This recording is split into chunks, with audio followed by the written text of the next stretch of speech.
소송을 걸었습니다. 그러니까 알래스카 사고에서도 엑손 발데즈호의 그 기름 유출을 일으킨 엑손모빌사를 상대로 알래스카 주정부가 소송을 걸었고요. 그 결과 엑손사는 지금까지 20년 동안 3조 원이 넘는 이제 배상금을 물고 있고요.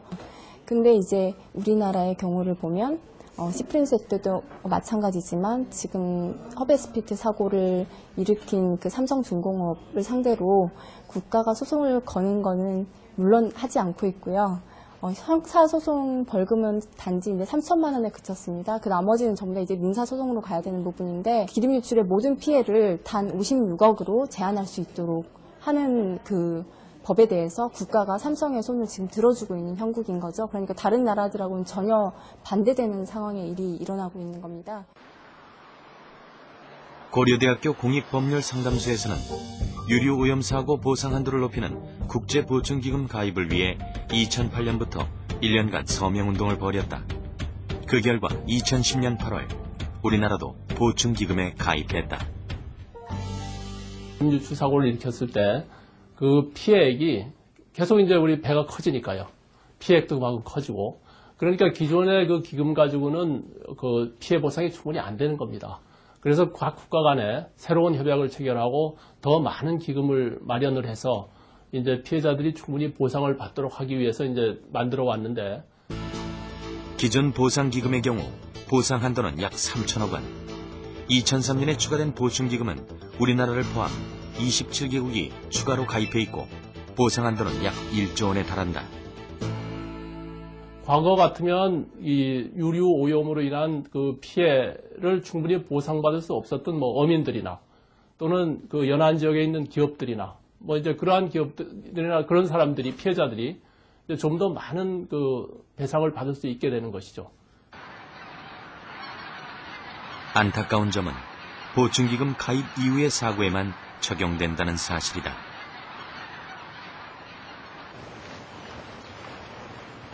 대한 앞바다에서 자맥질로 생계를 잇는 해녀는 총 80여 명 정도.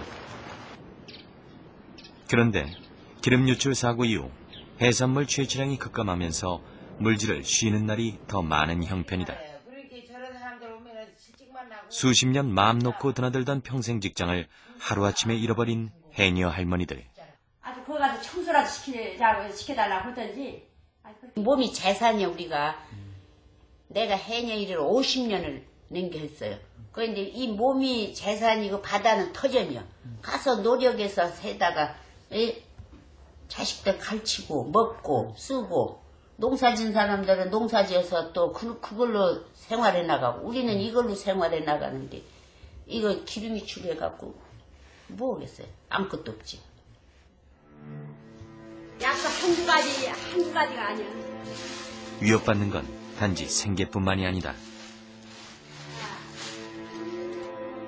정이나 먹다가 안 되면 이거 먹고 속 아프면은 이제 무슨 이 심장약하고 그래서는 사고 이후 건강도 부쩍 나빠져 해녀들 대부분 약을 종류별로 달고 산다. 머리가 아프니까 이거 침통지 머리 아프는 침통지. 심장약 정 먹다가 이제 속이 아프면은 이 풀수도 먹어야 해. 풀수 좀 먹고 정이나 이거 먹다가 안 들면은 이것도 푹 먹어야 한다고. 응? 이렇게 안 먹으면은 작업을 할 수가 없어요. 집에 오면은 감기야. 이 신경이 막 날카라가지고 밤에 안에 들어갈 때 이 잠을 못 자면 이거 좀 침통지까지 먹고 자요. 해녀 할머니들에겐 평생 해온 물질보다 사고 직후에 매달렸던 방제 작업이 더 고된 일로 기억된다는데. 그때는 핸펜 없었어요. 작년도 내 고생했어요. 이랬더니 이렇게 다 터진다니까. 12월 7일 날 기름이 돼가지고 8일 날 가서 뭐 장갑인 날 가고 빨리 나와보라고 해서 갔더니 기름이 그렇게 새까면서 아이고 처음 이제 손으로 막 걷었는데 장갑이 어디가 있어? 고무장갑이라도 갖고 가야지.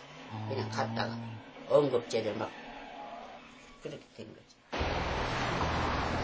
어느 날 갑자기 검은 기름이 바다를 뒤덮자 주민들 대부분은 안전장비도 제대로 갖추지 못하고 장기간 방제 작업에 참여했다.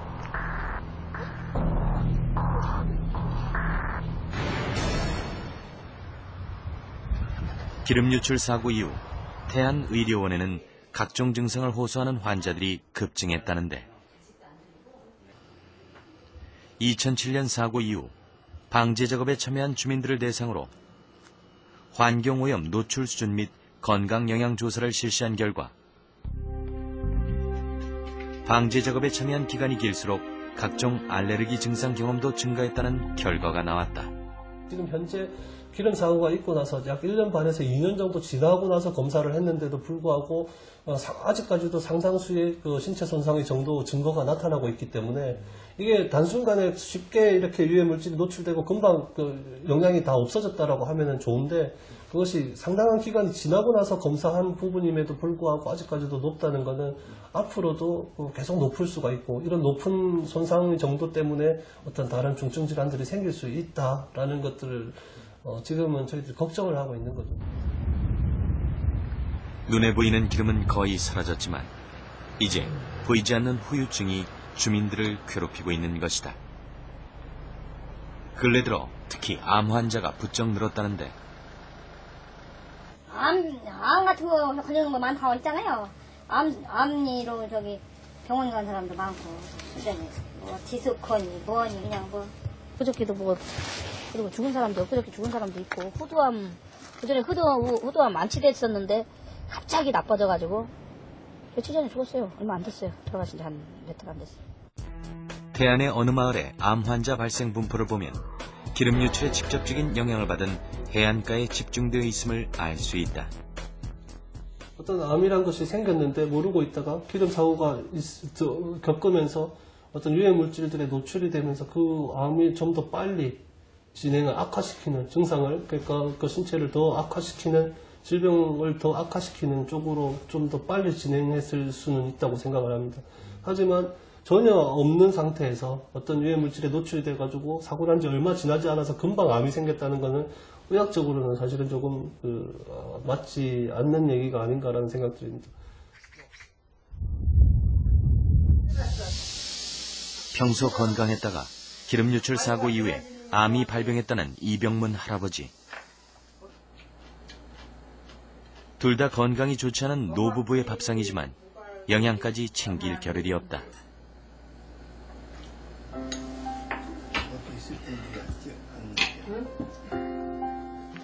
할아버지는 지난 2009년